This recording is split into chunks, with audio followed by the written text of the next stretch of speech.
Welcome back to our ये bright future classes online. आज बच्चों हम लोग ये डिस्कस करेंगे कि कूलॉम्स लॉ में ऐसे क्वेश्चन आते हैं जैसे कि स्क्वायर दे देंगे, सारे स्क्वायर के कॉर्नर पे क्या होगा, चार्ज पुट कर देंगे। आपसे पूछ देंगे बताओ सी पे जो चार्ज रखा है उस पे कितना नेट फोर्स होगा, या डी पे कितना नेट फोर्स होगा, या ए पे कितना नेट फोर्स होगा, या बी पे कितना नेट फोर्स होगा।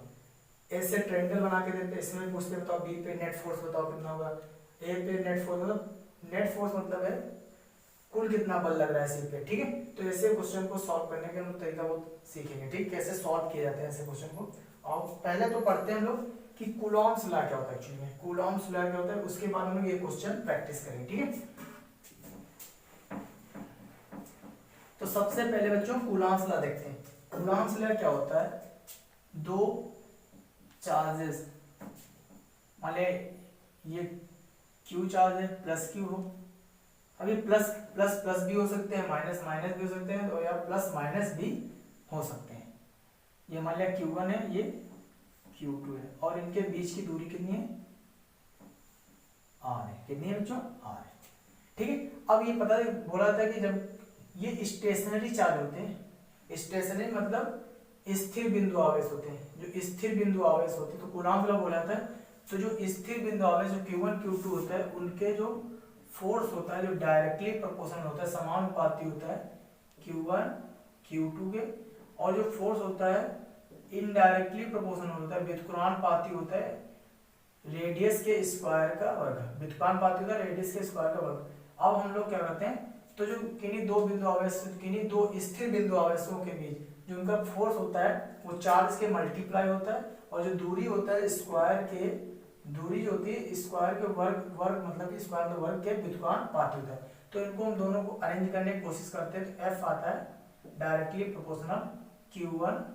अभी देखो ये वाले तो बराबर है, तो ये आपस में क्या हो जाए Q1 Q2 upon R square. जब कभी फिजिक्स में हम डायरेक्टली प्रोपोर्शनल का साइन हटाते हैं तो एक कांस्टेंट आता है, तो ये कांस्टेंट को हम लोग मानते हैं एज यूजुअल, किताब वाले के मानते हैं, तो हम भी लोग के मान ले, तुम ए मान लोगे तब भी कोई दिक्कत नहीं। ठीक है, तो इसमें मान लेते हैं कि इसका कांस्टेंट क्या आता है, के आता है Q1 Q2 अपॉन R। जब भी ये डायरेक्टली प्रोपोर्शनल का साइन हटाया जाता है, रिमूव किया जाता है, तो एक कांस्टेंट आता है, उसको के मान ले। ठीक है, क्या मान ले बच्चों, के। कुछ भी मान सकते हो, किताब वाले के मानते तो हम भी के मान ले। ठीक है, ये आता है। तो ये होता है कूलॉम्स लॉ, F बराबर के Q1 Q2 upon R square. Q1 Q2 stationary charge होते हैं, स्थिर बिंदु आवेश होते हैं। अब के का मान क्या होता है बच्चों, के का मान होता है 1/4 पाई F नॉट होता है। के का मान क्या होता है, और इसको जब एक्सपेरिमेंटली वैल्यू उसकी फाइंड की जाती है तो इसका मान आता है 9 गुणे 10 की पावर 9 आता है, 9 गुणे 10 की पावर 9 आता है, 9 गुणे 10 की पावर 9 आता है। अच्छा, इसका मात्रक देखो क्या हो जाएगा, इधर देखो newton into metre square, newton into metre square upon charge के क्या होता है Q1 Q2 बराबर, तो कूलॉम्स, ये हो जाएगा। तो इसका ये मात्रक हो जाएगा। अगर हम लोग, और यहाँ पे एप्सिलॉन नॉट को बच्चों क्या बोलते हैं, इसको बोलते हैं एप्सिलॉन नॉट। क्या बोलते हैं, एप्सिलॉन नॉट, या जीरो बोलते हैं, एप्सिलॉन जीरो, एप्सिलॉन जीरो बोलते हैं, या इसी को बोलते हैं परमिविटी ऑफ फ्री स्पेस, परमिविटी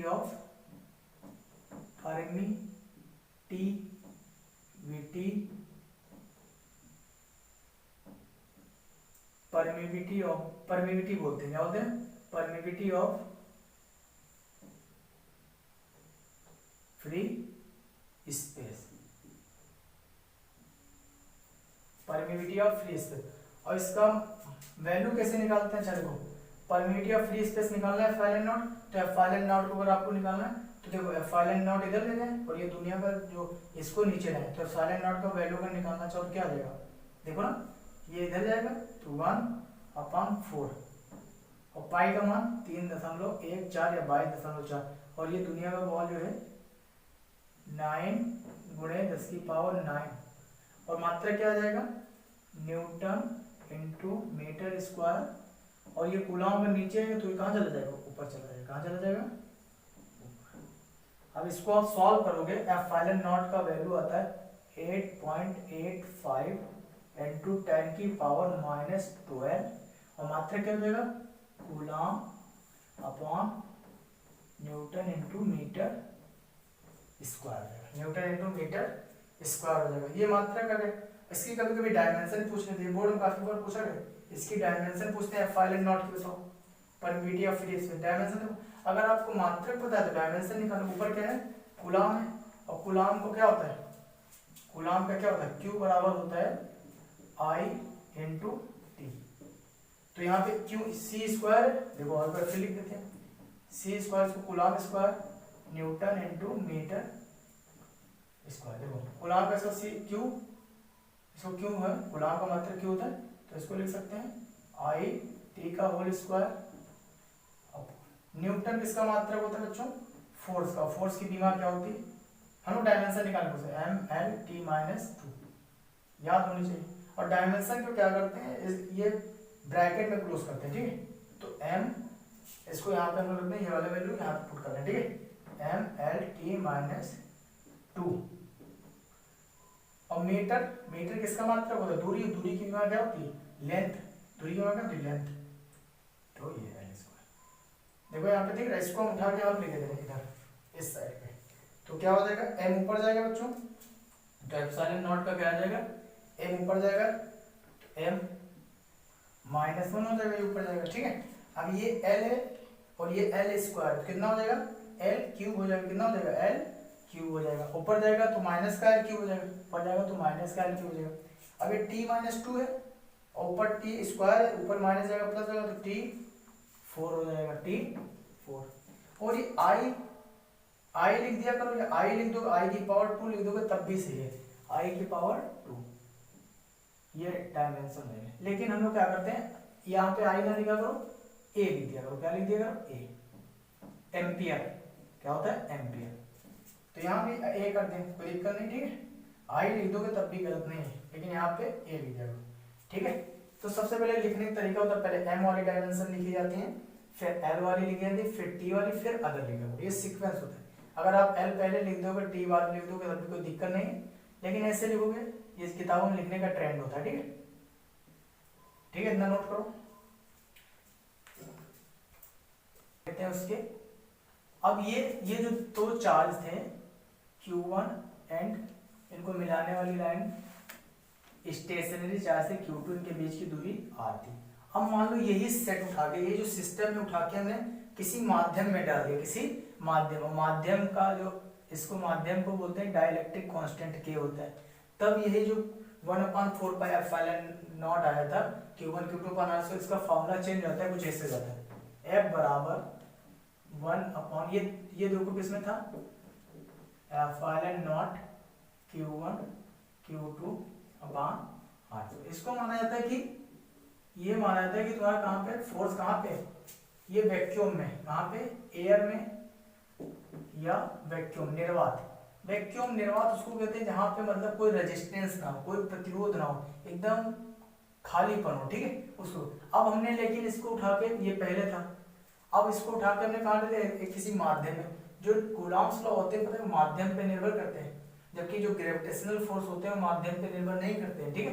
तो कूलॉम लॉ जो तो माध्यम, माध्यम मतलब कहाँ पे तुम उस चार्ज को रख रहे हो, कहाँ पे फोर्स निकाल रहे हो, उसके चारों तरफ का माध्यम क्या है, उसमें मीडियम क्या है। तो वही फोर्स का, जब इसको एयर में मान लिया करो, तो ये पता है मीडियम कहा जाएगा, तो मीडियम में क्या रहता है, और जैसे मीडियम में आता है तो इसको K मान लेते हैं, क्या रहता है, डाइलेक्ट्रिक कांस्टेंट इसको बोलते हैं, Q1 Q2 अपॉन r², ठीक है। अब K आ गया, मतलब कि जैसे पता है, अच्छा बताओ, डाइलेक्ट्रिक कांस्टेंट फोर्स के क्या है, उल्टा है, इनवर्सली प्रोपोर्शनल, क्या है, इनवर्सली प्रोपोर्शनल। तो बताए जब कभी भी तुम किसी मीडियम में डाल दोगे तो पता है फोर्स जो होता है घट जाता है, क्या हो जाता है, घट जाता है, देखो ना उल्टा, अगर K का मान बढ़ेगा तो F घटेगा। अब K का मान, अब K का मान पता है, K का मान जो होता है, K का मान इसको बोलते हैं डाई इलेक्ट्रिक कांस्टेंट, परावैद्युतांक बोलते हैं, परावैद्युतांक नियतांक बोलते हैं, या इसी को बोलते हैं स्पेसिफिक, इसी को बोलते हैं स्पेसिफिक इंडक्टिव कैपेसिटी। इसी को बच्चों देखो क्या बोलते हैं, डाइलेक्ट्रिक कांस्टेंट बोलते हैं, इसी को बोलते हैं स्पेसिफिक इंडक्टिव कैपेसिटी। क्या बोलते हैं, स्पेसिफिक इंडक्टिव कैपेसिटी। और के का मान किसके लिए क्या होता है, के का मान जो होता है, के का मान जो होता है मेटल के लिए, किसके लिए, धातुओं के लिए के का मान जो होता है इनफाइनाइट होता है। कितना होता है, अनंत होता है। अरे ये जो अनंत हो जाएगा, ये वाली वैल्यू अनंत मतलब बहुत बड़ी वैल्यू, तो फोर्स तो बहुत कम हो जाएगा। मेटल के लिए होता है के का मान अनंत होगा तो फोर्स और ज्यादा घट जाएगी। के का मान जो होता है, मेटल बोलते थे कभी कभी इसको, क्या बोलते हैं, कंडक्टर। अरे ये धातुएं क्या होती हैं, कंडक्टर तो होती हैं, चालक तो होती हैं, तो कंडक्टर बोले चाहे मेटल बोले, के का मान इनफाइनाइट। के का मान, के का मान जो होता है एयर के लिए, किसके लिए, एयर या वैक्यूम के लिए, एयर या वैक्यूम के लिए कितना होता है, 1 होता है। कितना होता है, 1। देखो अगर यहाँ पे के का मान 1 रख देंगे, ये वाला फॉर्मूला हो जाएगा, ये तो एयर और वैक्यूम के लिए था। के का मान इंसुलेटर के लिए कितना होता है, इंसुलेटर, इंसुलेटर मतलब अचालक। अब इसको डाइलेक्ट्रिक कांस्टेंट बोलते हैं। क्या होता है, इंसुलेटर से अचालक, जैसे ग्लास, जैसे वाटर, ठीक है, वाटर। अब ये के मान याद रखने पड़ते हैं, तो इसका जो इंसुलेटर, इनको के मान क्या होते हैं याद, और के का मान वाटर का स्पेशली याद रखना, के का मान होता है 80। कितना होता है, 80। मतलब कोई सिस्टम अगर पहले एयर में था, उसका फोर्स एफ आया, उसका फोर्स एफ आया, फिर मान लो वही सिस्टम उठा के मैं पानी में डाल दिया, तो पता है के का मान कितना हो जाएगा, एफ अपॉन 80, मतलब फोर्स जो होगा 80 गुना घट जाएगा। फोर्स जो होगा कितने गुना घट जाएगा, 80 गुना। अब देखो के का मान केवल वैक्यूम के लिए 1 है, उससे मेटल हो चाहे इंसुलेटर हो, सबके के मान 1 से अधिक होंगे, और जब के मान 1 से अधिक होंगे तो ये वैल्यू क्या होगी, बड़ी होगी, तो फोर्स हमेशा, मतलब कि डाइलेक्ट्रिक कांस्टेंट, किसी मीडियम में हम दोनों चार्ज को पुट कर दें तो हमेशा फोर्स की वैल्यू क्या होती है, घटती है। याद रखना, हमेशा फोर्स की वैल्यू क्या होती है, घटती है।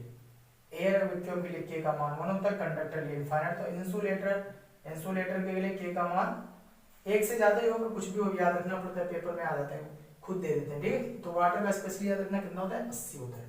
कितना होता है, 80 होता है। इसको नोट करो, आगे हम देखते हैं।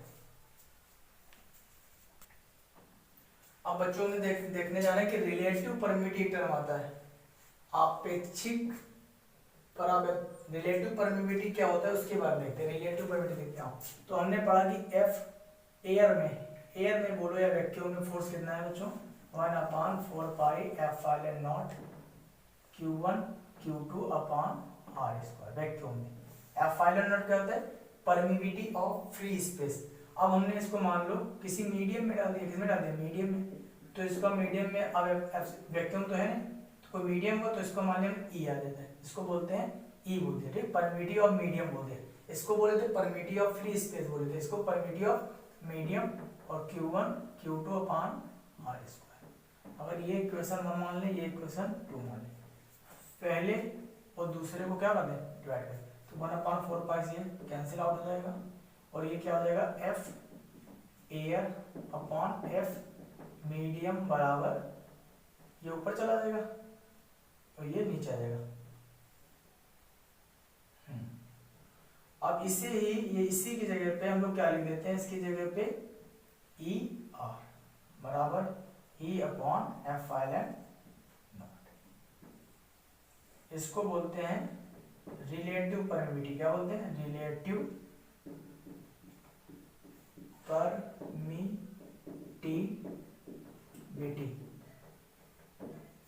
इसे क्या बोलते हैं, रिलेटिव परमिटिविटी। इसे रिलेटिव परमिटिविटी, और इसे जो ई है, रिलेटिव परमिटिविटी ही एक्चुअली में इसे ही क्या लिखते हैं, के। रिलेटिव परमिटिविटी या इसी का दूसरा नाम होता है परमिटिविटी ऑफ मीडियम। इसे क्या बोलते हैं, परमिटिविटी ऑफ मीडियम भी बोल सकते हैं। और इसे ही क्या बोलते हैं, इसे क्या क्या बोलते हैं, इसे ही बोलते हैं डाई इलेक्ट्रिक कांस्टेंट भी बोलते हैं, डाई इलेक्ट्रिक डाइलेक्ट्रिक कांस्टेंट। अच्छा बताओ, पूछते हैं डाइलेक्ट्रिक कांस्टेंट की मात्रक बताओ। अरे भैया जो मीडियम है, कभी भी जो रेशियो का डायमेंशन होता है, सेम रेशियो, ई रेशियो का डायमेंशन क्या था, डायमेंशन है, तो यहाँ पे के क्या हो जाएगा, के हो जाएगा यूनिटलेस, मात्रकहीन है। और जो कोई मात्रकहीन होता है तो यूनिटलेस भी हो जाएगा और डायमेंशनलेस भी हो जाएगा। जब मात्रक नहीं तो उसकी बीमा भी कोई नहीं होगी, क्योंकि रेशियो हो गया। मात्रक जो इसका होगा वही इसका होगा। F का मात्रक क्या निकाले थे, newton metre square upon coulomb square, तो newton metre square coulomb square यहाँ पे रखोगे, upon newton plus metre square coulomb square यहाँ रखोगे, दोनों के कट जाएंगे और इसका मात्रक क्या होता है, के का कोई यूनिट या डायमेंशन नहीं होता। ठीक है, नोट करो अपना।